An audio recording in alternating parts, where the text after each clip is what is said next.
जब रात को 11:30 बजे नव्याश्री और उसकी सहेली ऐश्वर्या नव्याश्री के घर लौटी तो वो बहुत हारी थकी थी।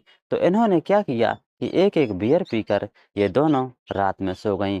लेकिन जब सुबह का वक्त हुआ तो जो ऐश्वर्या थी उसे ऐसा महसूस हुआ कि उसका शरीर गीला है, कहीं उसने पेशाब तो नहीं कर ली। जब वो उठी और उसने चारों तरफ देखा तो देखकर उसके होश उड़ गए।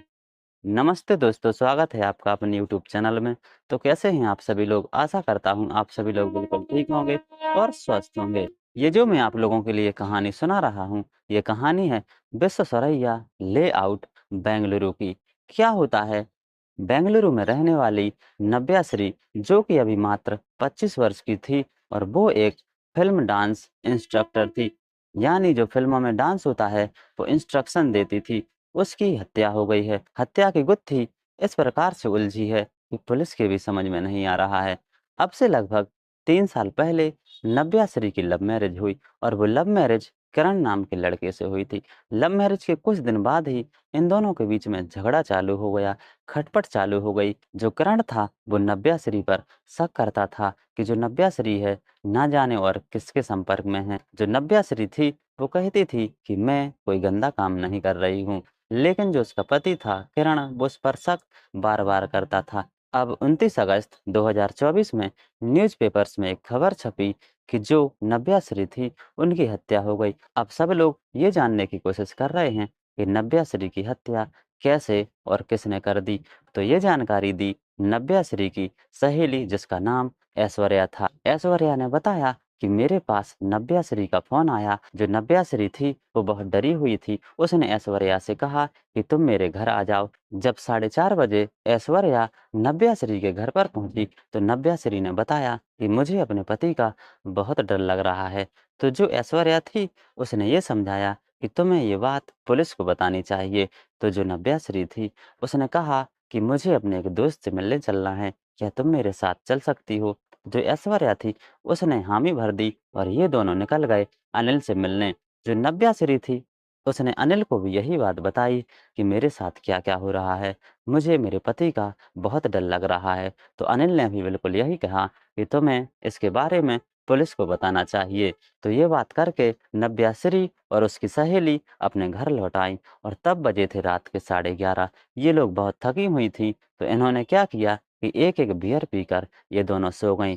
लेकिन जब सुबह का वक़्त हुआ तो जो ऐश्वर्या थी उसे ऐसा महसूस हुआ कि वो बहुत गीली है। उसे ऐसा लग रहा था कि ना जाने उसने पेशाब तो नहीं कर ली।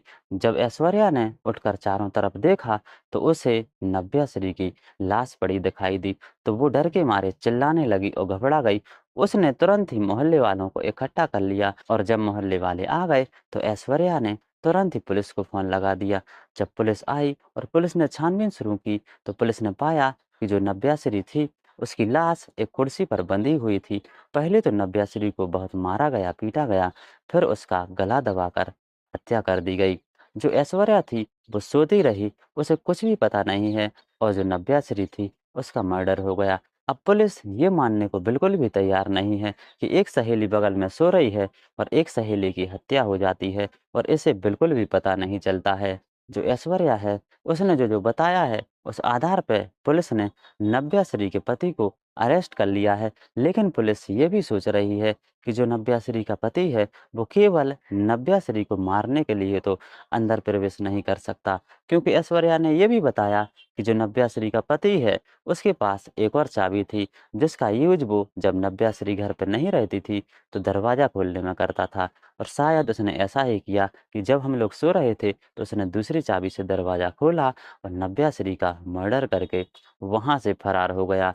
तो पुलिस ने उसके पति को तो गिरफ्तार कर लिया है, अब पूछताछ जारी है। आगे देखते हैं कि क्या होता है। तो देखिए दोस्तों कैसी-कैसी घटनाएँ हो जा रही हैं। तो ऐसी घटनाओं से बिल्कुल सावधान रहना है। तो ये जो घटना है, ये घटना है बेंगलुरु की। तो कैसी लगी आप लोगों के लिए कहानी?